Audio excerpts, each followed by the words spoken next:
नमस्कार दर्शकों, मैं हूं विनोद कुमार। दर्शकों, बार एसोसिएशन जो लंबे समय से सड़कों पर है, अपनी डिमांड्स को लेकर के, एक कॉम्प्लेक्स बनाने की डिमांड को लेकर के, आज उन्होंने अल्टीमेटली सरकार को बता दिया है कि अगर 28 अगस्त तक उनकी डिमांड्स को फुलफिल नहीं किया गया तो वो 29 को जम्मू बंद का आह्वान करेंगे। आपको बताते चले कि लंबे समय से वो स्ट्रगल कर रहे हैं, उनकी बहुत सारी दिक्कतें हैं। कैट जो है बाहर है, रजिस्ट्री कोर्ट के प्रीमिसेस के अंदर नहीं हो रही है, और डेथ ट्रिब्यूनल है वो चंडीगढ़ में जाना पड़ता है, डीआरटी के लिए चंडीगढ़ जाना पड़ता है। तो परेशान थे। पहली मरतबा ऐसा हो रहा है कि सरकार ने उनकी सुनवाई तक नहीं की। सरकार इतनी हड़ताल के बावजूद भी, वर्क सस्पेंड करने के बावजूद भी सरकार ने उनको बातचीत का न्योता तक नहीं दिया, और आज अल्टीमेटली उन्होंने फैसला लिया कि 28 तक अगर उनकी डिमांड्स को फुलफिल नहीं किया जाता है तो 29 को बार एसोसिएशन जम्मू बंद का आह्वान करेगी। आपको बताते चले कि बार क्या एक इतिहास रहा है। जब जब जम्मू के हितों की बात हुई है, बार ने आंदोलन किया है, जम्मू के हितों के लिए स्ट्रगल किया है। एक प्रेशर ग्रुप के रूप में बार काम करता रहा है, चाहे लैंड रो हो, चाहे एम्स एजिटेशन हो, बार की एक अहम भूमिका रही है। उससे पहले भी बार ने सेक्रेटरीट को लेकर के भी एक बड़ा आंदोलन किया है, लेकिन आज मजबूर होकर उन्होंने सरकार को 28 तक का अल्टीमेटम दिया है। अगर 28 अगस्त तक उनकी डिमांड्स को फुलफिल नहीं किया जाता है तो 29 को जम्मू बंद का आह्वान करेंगे।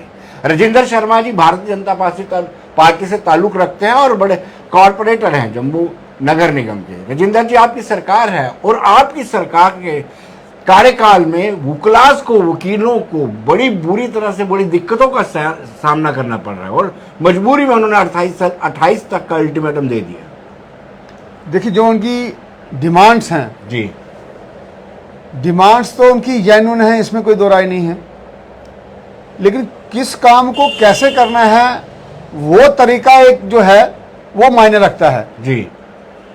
यहां इनकी डिमांड है कि इनके सभी कोर्ट्स और सभी जो ट्रिब्यूनल्स हैं वो एक ही स्थान पर हो। हाँ। नहीं, उसके लिए पहले इनको कोर्ट से परमिशन लेने पड़ेगी, क्योंकि ये जो जमीन है ये सरकार की जमीन तो है ही नहीं जी। वहां हाई कोर्ट है और वहां से इनको परमिशन लेने पड़ेगी। क्या वहां वो अलाउ करेंगे कि नहीं करेंगे?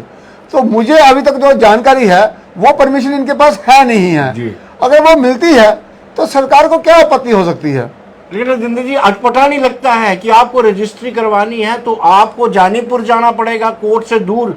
आपको सर्विस मैटर बहुत ज्यादा इंपॉर्टेंट होता है। सर्विस मैटर के लिए आपको डिप्टी कमिश्नर कार्यालय के पास उनको बना के दिया गया है। अगर आपको डीआरटी के लिए जाना है तो आपको चंडीगढ़ में जाना पड़ेगा, आपको यहाँ वकील लेके जाना पड़ेगा, वहां पे उसका कमरे का में होटल भी लेके देना पड़ेगा, आपको उसको फीस भी देनी पड़ेगी, खाना भी खिलाना पड़ेगा। ये कैसा मतलब यूटी बना? तो ये हाय तौबा वाली बात तो वकीलों के लिए होगी। देखिए विनोद जी, जैसे ड्यूटी बना जी, कुछ सर्विसेज ऐसी आ गई जो पहले नहीं थी। जैसे आपने बोला रजिस्ट्रेशन वाला इशू है जो है, ये पहले एडवोकेट्स ही करते थे, अब ये रेवेन्यू डिपार्टमेंट के पास गया तो हमें रजिस्ट्रार इसका नियुक्त करना पड़ा। तो वो कोर्ट के प्रेमिसेस में तो पहले बैठता नहीं था। रेवेन्यू वाले का अपना इंफ्रास्ट्रक्चर है और उनका अपना सेटअप है, तो नेचुरली उनके ऑफिस में ही काम होने थे। अब रेवेन्यू वाला ऑफिस हम यहाँ कैसे ला सकते हैं जी। वो संभव नहीं है। इसी प्रकार से यूनियन टेरिटरी बनने के बाद कुछ केसेस जो थे वो, जैसे हमारा चंडीगढ़ में इनके ऑफिसेज हैं, वहां जाके सेटल होने थे, लेकिन उनका भी ऑफिस अब जम्मू में आ गया है। यहाँ भी इनके केसेस वहाँ हेयरिंग होती है। वो मेरे ख्याल से हफ्ते में 2 बार है कि 1 बार है, कुछ ना कुछ ऐसा उसमें प्रबंध किया गया है। अब जो अलाइड सर्विसेज नई आई हैं, अब इनको सेटल करते करते सारे प्रोसेस को हर चीज़ का समय तो लगता ही है, तो वो समय भी देने की बात होनी चाहिए और एक मिल बैठ के बात होनी चाहिए ताकि इनका समाधान भी हो और सरकार को भी अटपटा ना लगे और अच्छा लगे और काम भी हो। और मैंने जैसे बताया, कोर्ट अगर परमिशन देता है कि ये सारे ऑफिसेज वहां आ जाएं तो तभी तो काम होगा। तो इनके पास तो वही पहले परमिशन नहीं है। जो बार के प्रेसिडेंट हैं राजेंद्र जी, मुझे लगता है कि 5 अगस्त 2019 को जो संवैधानिक बदलाव हुआ, 370 में संशोधन हुआ, 35 से हटा, उसके बाद सबसे ज्यादा खुशी जम्मू बार एसोसिएशन ने मनाई थी। बहुत बड़े आईडीज लगा करके बड़ा तामझाम किया था, लेकिन आज वो वुकला खुद को ठगा हुआ महसूस कर रहे हैं कि हमारे साथ एक बहुत बड़ा धोखा जो है सरकार ने किया। धोखा कैसे कहेंगे? सर्विसेज बड़ी हैं, अलाइड सर्विसेज आई हैं, इन सब चीज़ों को मैनेज भी करना है, डिफरेंट डिपार्टमेंट हैं। जो काम एक व्यक्ति पहले करता था अभी वो कंसर्न डिपार्टमेंट के पास चले गए हैं, तो ये सारे इश्यूज तो आएंगे ही। तो रेजोल्यूशन भी हम ही लोगों ने निकालना है बैठ के, और उसी के लिए ये भी जिद्दोजहद कर रहे हैं। इन्होंने अगर ये प्रश्न उठाए हैं, ये समस्याएं बताई हैं, सरकार भी इन पे ध्यान देगी। ऐसी बात तो नहीं है कि सरकार इनकी नहीं है, इन्हीं की सरकार है, लोगों की तो सरकार होती है। लेकिन जो चीज पॉलिसी मैटर में होगी वही की जाएगी ना, वैसे ही की जाएगी। जो चीज पॉलिसी मैटर में नहीं आएगी उसको हम कैसे करेंगे? राजेंद्र जी, आसान भाषा में ये कहा जाए कि आप एक इंडस्ट्रियलिस्ट हैं, आपकी इंडस्ट्री का एक यूनिट, यानी आपने अगर पेंट करना है तो यहाँ पे करेंगे, आपने जोड़ना है, किसी को असेंबल करना है तो आप जाकर के कालूचक में करेंगे, आपने कुछ और करना है, ताला लगाना है उसका तो आप रायपुर सतवारी में जाके करेंगे। ये कंफ्यूज नहीं है तो और क्या, कंफ्यूजन नहीं है तो और क्या है? आप कहते हैं कि सिंगल विंडो सिस्टम होना चाहिए, एक ही छत के नीचे सारी चीजें होनी चाहिए, ईज ऑफ डूइंग बिजनेस को आप पीठ थपथपाते हैं, और ये कैसा समझ से बाहर है। क्या आप रजिस्ट्रार का ऑफिस प्रीमिसेस में नहीं रख सकते? कोर्ट प्रीमिसेस में आपको क्या दिक्कत है उसमें?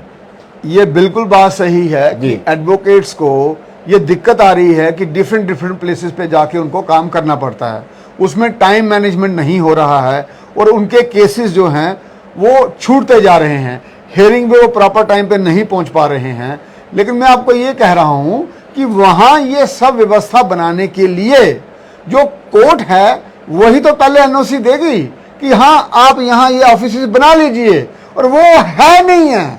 अगर वो आती है तो सरकार को क्या दिक्कत है? इंफ्रास्ट्रक्चर ही क्रिएट करना है, सरकार जरूर करेगी, इसमें कोई दो राय नहीं है।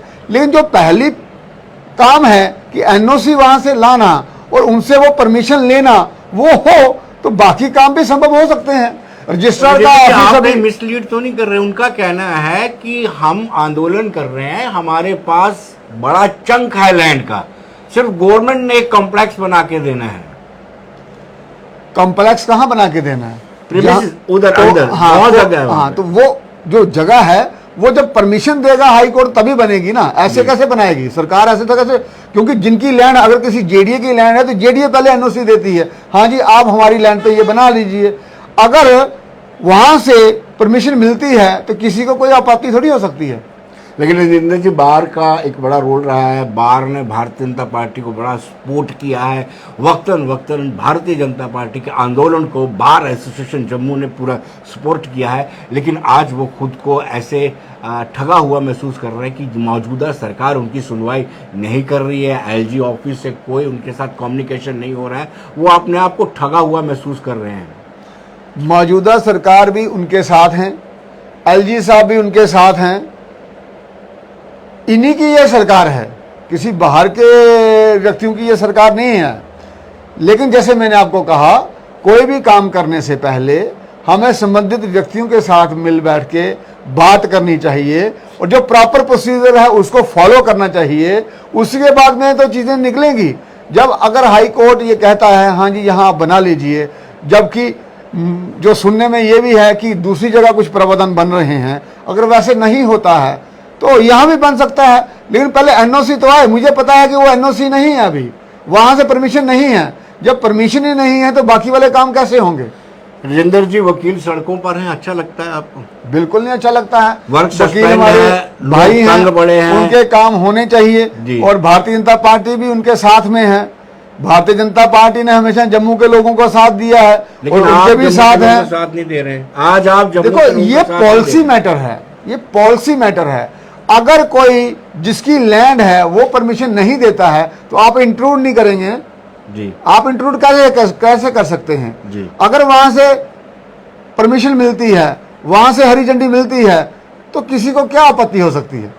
एक मरतबा फिर मैं अपने दर्शकों को बता दूं कि आज बार एसोसिएशन के जनरल हाउस की मीटिंग थी। इस जनरल हाउस की मीटिंग में सर्वसम्मति से यह फैसला लिया गया, सभी सीनियर वुकलास वहां मौजूद थे, सर्वसम्मति से ये फैसला लिया गया और अल्टीमेटम दिया गया सरकार को 28 तक का। सरकार अगर 28 अगस्त तक उनकी डिमांड्स को फुलफिल नहीं करती है, बातचीत नहीं करती है, तो 29 को वो जम्मू बंद का आह्वान करेंगे। लेकिन राजेंद्र जी, जब जब बीजेपी ने एजिटेशन किया या जम्मू के हित में एजिटेशन हुए हैं, बार का बड़ा एक रोल रहा है और पॉजिटिव भूमिका रही है। अब बार को इस तरह से निगलेक्ट किया जा रहा है, नजरअंदाज किया जा रहा है। कोई निगलेक्ट नहीं किया जा रहा है। बार के साथ भी भारतीय जनता पार्टी खड़ी है और उनके मुद्दे भी उठाएगी। मैंने आपको एक ही बात बताई है कि जब तक कोर्ट नहीं एनओसी देगा, ये बहुत बड़ा पेच है, ये बहुत बड़ा पेच है। एजिटेशन करने से पहले पेच तो बाद में देख लेंगे। आपने यानी आपकी सरकार ने उनको बातचीत का न्योता नहीं दिया। बातचीत से बड़े बड़े मसले हल हो जाते हैं, टेबल टॉक पे बुलाया ही नहीं। बिल्कुल होते हैं जी। सभी समस्याओं का समाधान एक समय में नहीं निकलता। मैंने आपको जैसे बताया, क्योंकि ये डिफरेंट डिपार्टमेंट्स हैं, उनको एक जगह पे लाना है। ये सारी चीज़ें करने से पहले कुछ प्रोसेस और प्रोसीजर से निकलना पड़ता है। अगर वो प्रोसेस और प्रोसीजर्स की परमिशन मिल जाती है, काम हो जाता है, तो बार एसोसिएशन को आंदोलन करने की जरूरत ही नहीं है। जी राजेंद्र जी, बहुत बहुत शुक्रिया। लेकिन दर्शकों को एक मरतबा फिर मैं बताता चलूँ, आज बार की जनरल हाउस की मीटिंग थी। लंबे समय से बार एसोसिएशन हड़ताल पर है। बार की डिमांड है कि जितने भी अदालती कामकाज हैं एक ही छत के नीचे हों, एक बड़ा कॉम्प्लेक्स क्रिएट किया जाए और ताकि वो आसानी से काम कर सके। आज बार की मीटिंग में ये फैसला लिया गया कि 28 तक का अल्टीमेटम सरकार को दिया गया है और 28 तक अगर डिमांड फुलफिल नहीं होती है तो 29 को बार एसोसिएशन बंद करेगी। धन्यवाद।